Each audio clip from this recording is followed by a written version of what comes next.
क्या हो अगर एक सीरियल किलर सिर्फ मर्डर ही ना करे बल्कि पुलिस, मीडिया और पूरी दुनिया के साथ एक डेडली माइंड गेम भी खेले। एक ऐसा किलर जो हर मर्डर के बाद न्यूज़पेपर ऑफिस को लेटर भेजता था, कोड लैंग्वेज में मैसेज लिखता था और चैलेंज करता था, पकड़ सकते हो तो पकड़ लो। और सबसे शॉकिंग बात, 50 साल से ज़्यादा बीत चुके लेकिन आज तक कोई नहीं जानता कि ज़ोडियाक किलर असल में कौन था। ये सिर्फ एक मर्डर मिस्ट्री नहीं है, ये मॉडर्न हिस्ट्री का सबसे बड़ा अनसॉल्व क्रिमिनल पजल है। आज हम जानेंगे ज़ोडियाक किलर की पूरी कहानी, कैसे उसने कैलिफोर्निया को डर के साए में जीने पर मजबूर कर दिया, कैसे उसके क्रिप्टिक साइफर ने एक्सपर्ट को डिकेड्स तक कंफ्यूज रखा और क्यों आज भी लोग उसकी असली आइडेंटिटी के पीछे पागल हैं। नमस्कार दोस्तों, वेलकम बैक टू चैनल। आज हम बात करने वाले हैं एक ऐसे केस की जो ट्रू क्रिमिनल हिस्ट्री का लेजेंड बन चुका है, द ज़ोडियाक किलर। तो वीडियो एंड तक ज़रूर देखना क्योंकि इस कहानी का हर चैप्टर पिछले चैप्टर से भी ज़्यादा शॉकिंग है। और अब शुरू करते हैं ज़ोडियाक किलर की खौफनाक कहानियाँ।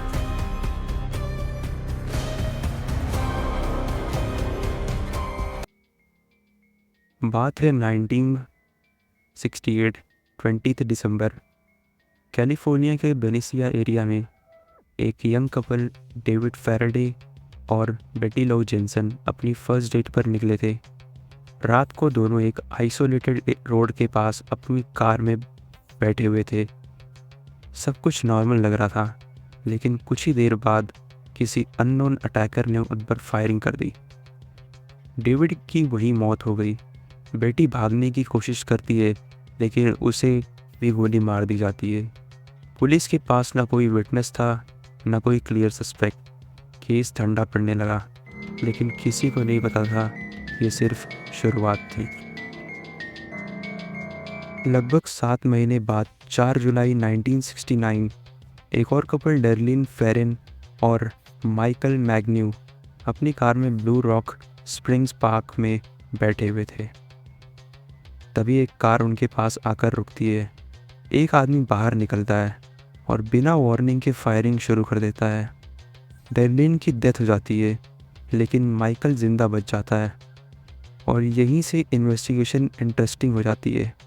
अटैक के कुछ ही देर बाद पुलिस स्टेशन में एक एनोनिमस फ़ोन कॉल आता है। कॉलर सिर्फ मर्डर की रिस्पॉन्सिबिलिटी नहीं लेता, बल्कि पिछले साल वाले डबल मर्डर की रिस्पॉन्सिबिलिटी भी क्लेम करता था। पुलिस को समझ आ गया ये रैंडम किलिंग नहीं है। 31 जुलाई 1969 कैलिफोर्निया के 3 मेजर न्यूज़पेपर्स को एक जैसा लेटर मिलता है। हर लेटर के साथ एक कोडेड मैसेज यानी साइफर अटैच रहता है। लेटर में राइटर ने दोनों अटैक्स की डिटेल्स बताई, ऐसी डिटेल्स जो सिर्फ किलर और पुलिस को पता थी। इसलिए अथॉरिटीज़ को यकीन हो गया कि लेटर भेजने वाला वही किलर है। उसने न्यूज़पेपर्स को वार्निंग दी, अगर मेरे साइफर्स पब्लिश नहीं किए गए तो मैं और मर्डर्स करूँगा। मीडिया में पैनिक मच गया। न्यूज़पेपर्स ने उसका मैसेज पब्लिश कर दिया।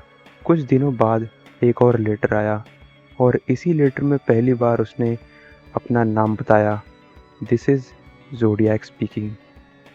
और यहीं से दुनिया ने उसे नाम दिया, द ज़ोडियाक किलर। ज़ोडियाक सिर्फ किलर नहीं था, वो अटेंशन भी चाहता था। उसके लेटर में स्ट्रेंज सिंबल और क्रिप्टोग्राम्स होते थे। उसका पहला 408 कैरेक्टर साइफर इवेंचुअली क्रैक कर लिया गया। मैसेज में उसने लिखा था कि उससे लोगों को मारना पसंद है और वो बिलीव करता है कि उसे विक्टिम आफ्टर लाइफ में उसके स्लेव्स बनेंगे। ये मैसेज इतना डिस्टर्बिंग था कि पूरे अमेरिका में शॉक वेव आ गई। लोगों को लगने लगा ये आदमी सिर्फ डेंजरस नहीं, साइकोलॉजिकल भी एक्सट्रीमली डिस्टर्ब है। सितंबर 1969 ब्रायन हार्टनेल और सिसेलिया शेफर्ड नाम का कपल लेक बेरिएसा के पास पिकनिक एंजॉय कर रहा था। तभी एक आदमी उनके पास आता है। उसने एक स्ट्रेंज एग्जीक्यूशनर टाइप कस्टम पहना हुआ था। फेस पूरी तरह कवर था। चेस्ट पर एक सर्कल क्रॉस सिंबल बना हुआ था। ये वही सिंबल जो ज़ोडिएक अपने लेटर्स में यूज़ करता था। पहले वो उन्हें बांधता है, फिर नाइफ से ब्रूटली अटैक करता है। ब्रायन किसी तरह जिंदा बच जाता है, लेकिन सेसिलिया बाद में इंजरीज की वजह से मर जाती है। ये अटैक पहले के शूटिंग से अलग था, लेकिन किलर का सिग्नेचर सिंबल सेम था। पुलिस को और भी यकीन हो गया कि ये ज़ोडिएक ही है। अक्टूबर 1969 सैन फ्रांसिस्को पॉलस्टीन नाम का टैक्सी ड्राइवर एक पैसेंजर को पिक करता है। पैसेंजर डेस्टिनेशन पर पहुंचने के बाद उसे गोली मार देता है। विटनेस ने किलर को एरिया से निकलते हुए देखा।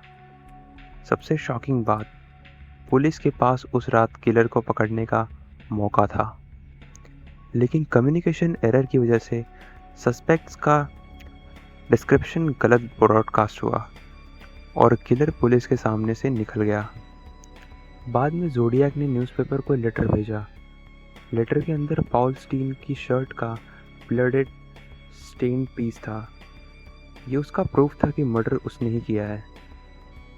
अब ज़ोडिएक और ज़्यादा बोल्ड हो चुका था। लेटर में वो पुलिस का मजाक उड़ाता था, थ्रेट्स देता था। एक लेटर में उसने क्लेम किया कि वो स्कूल बस के बच्चों को टारगेट करेगा। सोचिए उस वक्त पेरेंट्स कितने डरे हुए होंगे। कैलिफोर्निया में पैनिक का माहौल बन गया। स्कूल रोड्स मॉनिटर होने लगे। पुलिस डिपार्टमेंट पर प्रेशर बढ़ता गया, लेकिन किलर हर बार एक कदम आगे नजर आता था। ज़ोडिएक ने टोटल कई क्रिप्टोग्राम्स भेजे। कुछ सॉल्व हुए, कुछ आज भी अनसॉल्व है। सबसे फेमस था 340 साइफर। ये कोड 1969 में भेजा गया था और एक्सपर्ट्स ने इसे सॉल्व करने की कोशिश में डिकेड्स लगा दिए। फिर 2020 में एक इंटरनेशनल टीम ने फाइनली इसे क्रैक कर दिया। लेकिन शॉकिंग बात ये थी, साइफर में ज़ोडिएक ने अपनी आइडेंटिटी रिवील नहीं की। उसने फिर से पुलिस का मजाक उड़ाया और डेथ के बारे में अजीब बातें लिखी।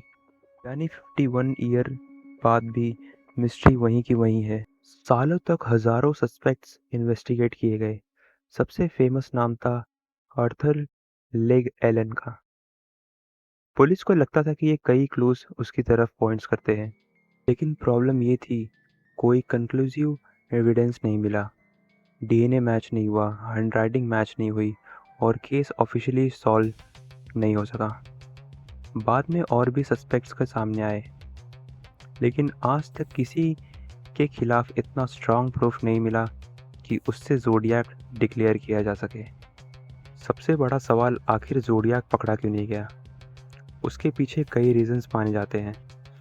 पहला, उस दौर में फॉरेंसिक टेक्नोलॉजी लिमिटेड थी, डीएनए टेस्टिंग एग्जिस्ट नहीं करती थी। दूसरा, डिफरेंट पुलिस डिपार्टमेंट्स अलग अलग इन्वेस्टिगेशन कर रहे थे, इंफॉर्मेशन शेयरिंग परफेक्ट नहीं थी। और तीसरा, ज़ोडिएक बहुत इंटेलिजेंट था, वो एविडेंस छोड़ने के से बचता था और मीडिया को मैनिपुलेट करना जानता था। यही वजह थी कि केस आज भी अनसॉल्व है। आज भी ज़ोडिएक किलर का नाम सुनते ही लोगों के दिमाग में एक सवाल आता है, वो कौन था? एक ऑर्डिनरी आदमी, एक क्रिमिनल मास्टरमाइंड, या फिर कोई ऐसा इंसान जिसे हिस्ट्री में कभी आइडेंटिफाई किया जा ही नहीं पाएगा। 5 confirm murders, 2 survivor, 2 solve cyphers, कुछ अनसॉल्व कोड्स और एक मिस्ट्री जो आधी सदी से ज़्यादा पुरानी होने के बाद भी जिंदा है। शायद इसीलिए ज़ोडिएक किलर को हिस्ट्री के सबसे famous unsolved serial killer cases में गिना जाता है। आपको क्या लगता है, क्या ज़ोडिएक की आइडेंटिटी कभी सामने आएगी या ये मिस्ट्री हमेशा मिस्ट्री ही रहेगी? कमेंट्स में अपनी थ्योरी ज़रूर बताना। और अगर वीडियो पसंद आए तो लाइक करो, शेयर करो और चैनल को सब्सक्राइब करना मत भूलना। मैं मिलूँगा आपसे नेक्स्ट वीडियो में। तब तक के लिए स्टे सेफ, स्टे क्यूरियस।